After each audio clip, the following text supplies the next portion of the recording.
Hey, I'm John Jennings with Royer Labs, and I'm speaking to you from our production facility.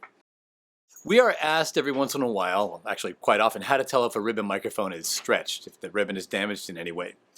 And it's not that difficult to figure out. One, a stretched ribbon will usually give you anywhere from 4 to 8 dB reduction in sensitivity.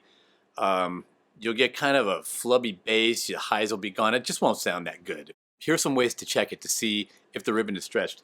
What I like to do first, usually, is take my iPhone, whatever phone you've got. Most of them have these flashlights, and you go behind the microphone with that flashlight, and you can run it right down the length of the ribbon and see if that ribbon is straight. If it's straight, you're going to see equal amounts of light on both sides of the ribbon element. If it's not, you can see like a little bit of an S shape to it. Or while you've got your mic there, move the microphone, or while you've got your light, move the microphone a little bit and see if that ribbon looks like it's bowed, like if it's loose. The ribbon should be straight and centered. If it's kind of bowed and moving around, then chances are it's stretched and it's just not going to be performing up to par. Now, interestingly, if a ribbon is cooked, sometimes it still sounds great. If the mic is vertically positioned and you've got a low SPL instrument on it, it could sound fine. But when you hit it with higher SPLs and that ribbon is taxed and starts to move, that's when you're going to run into the trouble. So this is an R-series ribbon transducer, which goes in every R121, every R122, R122 Mark II, and R122V ribbon microphone.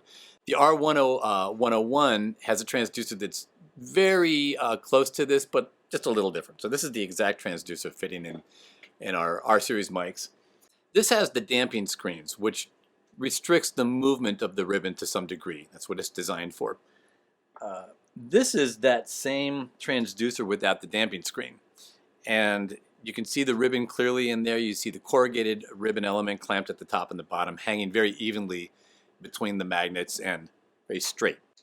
So after you've done a visual inspection, which is really probably going to catch a stretched ribbon 90% of the time, if you want to be sure, another test which is very good is a shake test, where you take the microphone, plug it into your mic pre, and put on some headphones, and gently rock the microphone back and forth. Don't whip it around, it doesn't need that, and wind isn't good for the ribbon element, but you rock it like this. If you hear any scraping or any flapping, then that means the ribbon is loose, and the scraping would be the ribbon literally meeting the magnets and scraping a little against them as it's being moved. It's a great way to tell if you've got an issue with your mic. Most of the time you won't, but if you hear something, you should send it in to be re-ribboned. So if you think your ribbon is blown, you can do these tests yourself, and we're also glad to look at it for you. We'll hook it up here at Royer, test the resonance, and see what kind of a shape it's in. If it's good, we'll send it right back to you, no problem. If it needs a re-ribbon, we will re-ribbon it for you. If you're the original owner of the microphone, the first re-ribbon is free with all Royer microphones. After that, there's just a standard re-ribbon charge. And the great thing about a microphone is it's not like replacing a capsule on a microphone, which can really change the character. When you replace a ribbon and you re-ribbon it properly at the factory, you end up with the microphone sounding exactly as it did when it was brand new. And the microphone will have that same characteristic for the life of the microphone, which could be 50, 60, 70 years.